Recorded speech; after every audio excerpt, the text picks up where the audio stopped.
Okay, Mike, can you see the pictures? I can, yes. Okay, sorry, they're going a little fast, but just keep talking through them. Right. I'll So see the if I first, can pause that. Who's this person?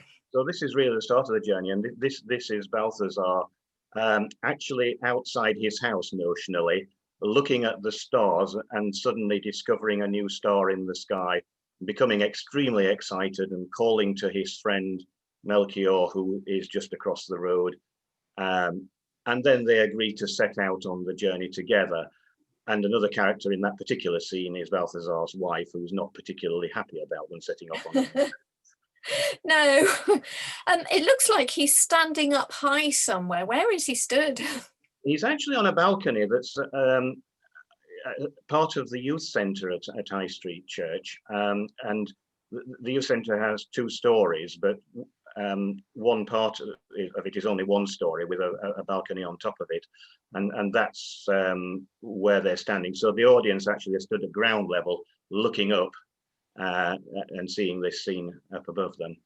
Okay, thank you. This fierce-looking person.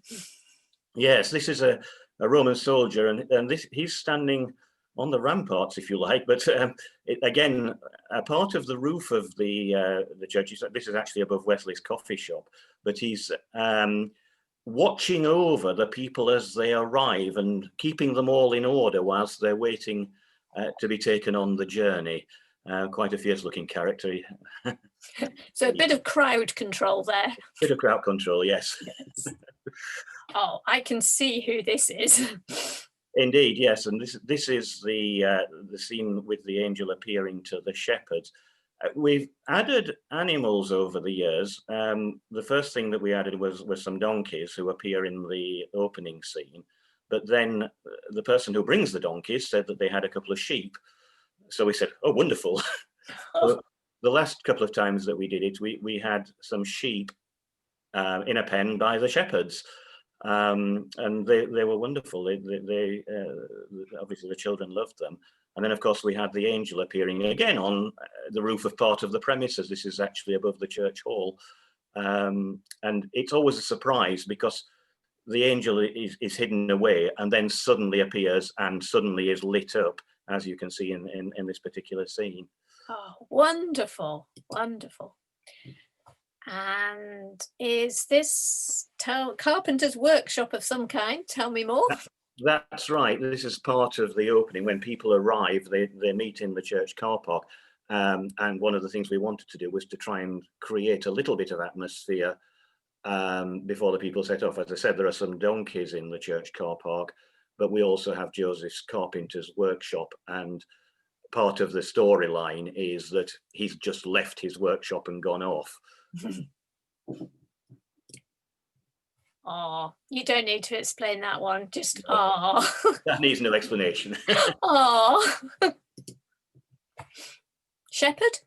And here we have one of the shepherds, yes. As you can see, this actually takes place through the afternoon. So the first few groups that go around see it all in daylight. And I always think it becomes much more impressive when it starts to become dark later on, because the lighting then suddenly has more effect. But here we can see one of the shepherds, and he's got his brazier there in front of him, keeping warm. And the two shepherds have a little bit of conversation between them, in which there's a senior shepherd who's not very happy with the activities of his junior shepherd. And then, of course, suddenly breaking into that is the angel. And there we have the shepherds suddenly being shocked by the sight of the angel up above them. This is back to the kings again, isn't it? This is back to the kings, and there's Balthazar's wife remonstrating with him. Yeah, how dare you go off on a journey and leave me behind? Absolutely, yes. And the donkeys. And the donkeys, yes. Aren't they beautiful? Oh, they are, yeah. And they're always a great attraction. Actually, this is taken before the people were allowed in. Once the people are allowed in, you actually can't get near. Mary and Joseph and the baby. And this is the final scene right at the end of the story, when everyone gets to the stable in Bethlehem, and meets Mary and Joseph, who have the baby with them. And it's always I think this is a really interesting bit of the story, because we tell the story as though uh, the Magi have been, and they've left their gifts, and so Mary and Joseph actually show the children the gifts that they've been given and explain something about them, which I always think is a really nice part of the whole story. There they are again. Is this one of the gifts? No. Yes, this is one of the jokes in the whole piece, that when Balthazar is looking for something to take as a gift to the baby, he takes their best gold vase, which is one of the reasons why his wife's not very happy. Yeah. And is this back to the beginning again? And this is back to the angel, obviously. Yeah. I'll stop screen sharing now and bring us back together.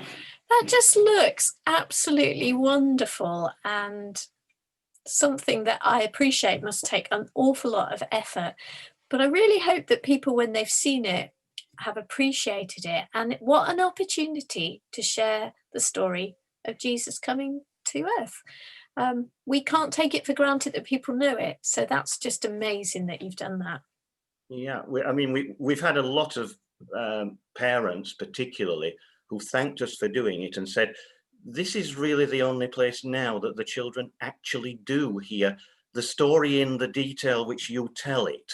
And I think that's the important thing. They hear bits of the story, but to actually have it presented, and we do. I wouldn't say it's a particularly detailed telling of the story, but it does perhaps cover some of the elements that are normally glossed over, I think. Thank you.